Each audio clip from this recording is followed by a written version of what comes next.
This is Harry Judd for Boxing Social in association with Betfred. We're here at the O2. I'm delighted to be joined by Spencer Oliver.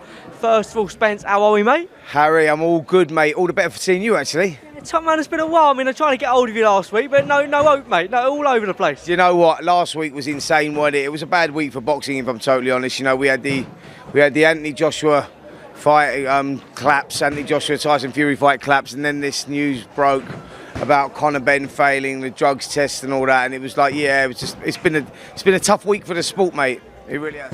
Yeah, following on from that, as you've mentioned, it may as well go straight into it. To be fair, you've done a lot on TalkSport with Simon, done a lot of things on it, but I didn't get your instant reaction when you found out Wednesday that the news come out. Yeah. What was your instant reaction, mate? My instant reaction was gutted because I like Conor Benn, I like him as a friend, and I love Tony Sims, and I love the whole, all of those guys. But the facts are the facts, and you can't ignore it. And that is like, so I was heartbroken, if I'm honest. It's been difficult for me because it's difficult to do those interviews because of the personal side of things. But we got to look at the sport, mate, and we got to look at the situation. What was going on around the situation, etc. And it was, it was hard, but he's tested positive. He needs to prove his innocence. We have not heard anything since.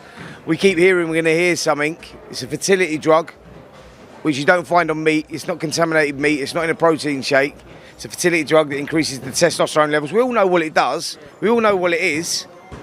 But, like I say, he's tested positive for it, and let's see what comes from here. But I'm absolutely gutted that he has, if I'm honest, because out of everybody, he's the last person I would have ever fought. I think that's why we're so upset, because I think many people are Conor Benn fans. Simon, yourself, you're massive Conor Benn fans as well, and it was just a shock, really. But he is, Conor seems very confident. He put a post out on his Instagram today saying news will be dropped soon, or more clarity will be dropped soon, something along those lines. So he seems confident. Can you see any way that it can be in Conor's favour? I can't, mate, because the test is the test, isn't it? It's like positive's positive. So I don't know how he can overturn that, and then also how he gets around this fertility thing. Listen, if he can prove me wrong, then great, mate. Because like you say, I'm fucking like you and the rest of the country. Like, I was sick when I heard it. I was gutted for all the reasons that I said, So let's just see what happens. But as it stands at the moment, he's positive, and it leaves a dark shadow over the sport, really. Yeah, it was a dark week. Mainly as well, we understand why promoters of that show wanted to keep the show on. We understand the money involved. We understand the pressure that they're all under. So we understand that to a degree. But go on. Harry, what I want to tell you, mate, I'm just jumping, and I'm not being rude when I do that, right? I nearly lost my life in the ring, as anybody knows, or if they don't know that's watching this, Google me, go and have a look at it. It's well documented. 1998, May the 2nd, I collapsed in the ring, blood clot on the brain. All caused through dehydration, in a coma for 2 weeks. Shouldn't be here, but I am here, and I'm very lucky to be here.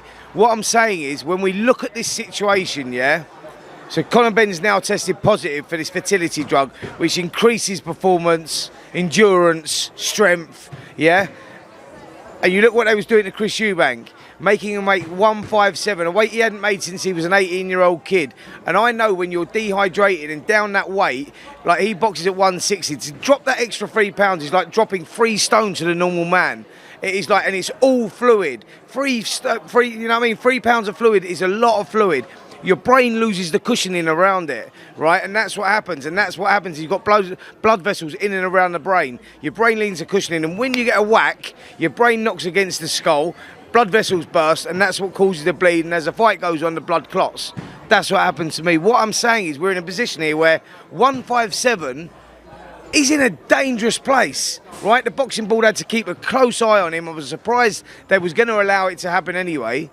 They have to keep a close eye on him. I'm thinking, fucking hell, this is like serious. And then on the flip side, he's taking this supposedly taking this, the drug that he's tested positive for, this fertility drug, which we know what it does, and we know it increases testosterone. You go, weigh that up.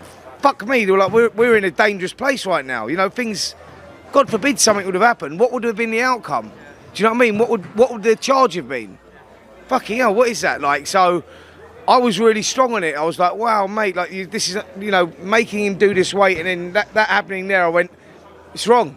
It's wrong, you know, and for the health and safety, I'm glad the fight hasn't happened now for that reason, because it looked like it was going to happen. It looked like it'd been covered up. They knew about this, right? The VADA done their testing, yeah.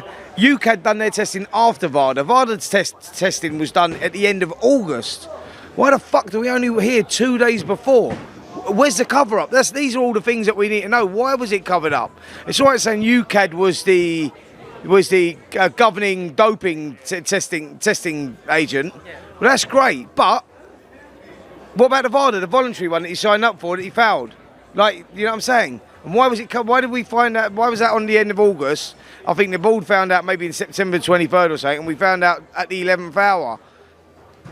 You know, I think the whole drug testing system has to change, you know, and I know there's a lot of stuff going on behind the scenes legally, and which I don't really understand about, whatever. But I'm just looking at the surface and what's gone on, and I'm entitled to an opinion. And as an ex-boxer who was injured in the ring through dehydration, my fucking concerns were there massively, making Chris make that weight, and then what happened. So, yeah, it's a shame, mate, but thankfully the fight was called off, and we didn't find all this out after the fight. Because, God forbid, I think that, you know, potentially someone could have got hurt.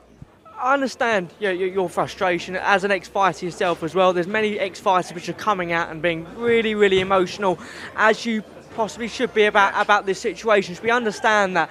When you saw Chris on the scales, weighing in 159, yeah, he made the weight on fight night. Yeah. How did he look in your eyes? Did he look depleted and anemic as well? He looked drawn, gaunt, dehydrated. Do you know what I mean? He looked not good. Not good, mate. So you're looking at that and going, wow. Like, do you know what I mean? Fuck me. Like, you do not look good there, mate. Like, you look stripped to the bone. And that's my point. Let's at least have a fair fight, mate. They made him make 157 to make it even because he was so much bigger than Conor. We do not need fucking drugs in this sport, and we know that it goes on, and we know there's fucking loads of cover-ups. I'm hoping this is a changing of the times now, and things will change through what's happened here. I really do, because, you know, I'm just passionate about it, and it does make me sad because I do like Conor. You know what I mean? I've got so much time for the kid, but I'm just gutted it's happened. I think we're all gutted, mate. But again, moving on to this weekend. Yes. This is a fresh. It's after last week. There's a fresh start, maybe. Absolutely. In boxing as well. I mean, a huge card. Obviously postponed a few weeks ago. It feels just like yesterday we were in that hotel watching the story that unfolded. But how much more interest does all that put into this fight at the weekend? Mate, testament to women's boxing, yeah. 5 weeks ago, that fight was cancelled, you know, because of the passing of the Queen, and rightly so. The girls didn't say anything. They all packed their bags. A lot of them went back to the States, you know. Michaela Meyer, Alicia Baumgardner, they all went back to the States. They come down, they started the training again. And we get, how rare is this? We get the whole bill back again 5 weeks later. No politics involved. No one, the fights fell through and they've gone here or gone there. Like we get with the fellas. None of that. We get a fight where they all turn up. We've got 7 world titles on the line in the 2 main events. You know, Clarissa Shields, Savannah Marshall going for the undisputed middle. Alicia Baumgardner and Michaela Meyer going for the unified super featherweight titles. They are absolute barnstormers. And I'm speaking to every one of the girls. I interviewed every one of the girls this week, and they're all like, they're just up for it, man. They're like, yeah, we went away, we come down. Actually, I'm better prepared now than I was the first time. I'm expecting something absolutely explosive. And can you believe that? Who would have said, me and you had a conversation 3 years ago. Yeah, listen, Harry, I'll tell you what's going to happen in 3 years' time, mate. The O2 Arena, there's going to be an all-women's card, and we're going to fill it out, 20,000 people. You would have gone to me, Spence, stop taking fucking drugs, mate. Don't be so silly. Stop that, mate. I think you need to find a new career. Go and start something different. And that's the truth of it, mate. But now, here we are, like 3 years later, and like, they are... I know people are still desperately trying to get tickets. There is not a seat left in the place. Just shows you how women's boxing's evolved, and we're going to get something magical on Saturday night. We really are. When Savannah turned pro in 2017, there was only 7 affiliated British female fighters. Now look at it. Look how much it's grown. Well, listen, I'm going to give you some fight. Now you're going down that route, mate. There was, not 2017, there was 7 registered professional boxers. Right. Now there's over 50 registered professional women boxers, right? 10 of them are boxing on the card on Saturday night. Can you believe that? So yeah, like the stats, mate, it's like women's boxing is growing all the time. The standard is unbelievable. And like I say, I'm expecting something really good on Saturday. I really am. I'm genuinely excited about this show. They are all athletes. Savannah and Clarissa, will the postponement affect any fights in any way? No, that's what I say. I've interviewed every one of them girls today, and no, mate, not at all. They've gone away. They've just got on with it. They're not like the fellas. They're you know what I mean? You'd think like, yeah, they're not like that at all. They just go away and they do what they got to do. They've just got on with it. So yeah, no, looking forward to it, bro. They're in a good place. I'm trying to get confirmation from Ben Shalom and the team at Boxer, but initially when this fight was put on, they had a partnership with England Boxing, the national governing body of amateur boxing in this country. £5 of every Boxer ticket sold via an England member will be reinvested back into the gym. How good's that? That's amazing. You know, supporting the grassroots. I've got Crawlers challenging me a little game of footy here. Yeah, hey, mate, I'm coming in there. Don't worry about that. And that Dom, he's going down and all. The current champ, the reigning champ. Yeah, so, yeah, back to that. Yeah, I think it's brilliant. Supporting the grassroots of the sport, everything. You know, Ben Shalom's doing a great job at the moment. What he's doing, everything's fresh. Look at this today. You know, this arrivals, this boxers arrivals thing on a Wednesday. You never get nothing like that. You know, we're getting some interviews, getting in and around the fighters, seeing how they've been, seeing how the build-up's been, you know, since the last cancellation. It's brilliant, mate. I think he's doing a great job. I better let you go, mate. Back to the football, but cheers for your time, Spence, mate. Come on, baby, let's go. What's up, man?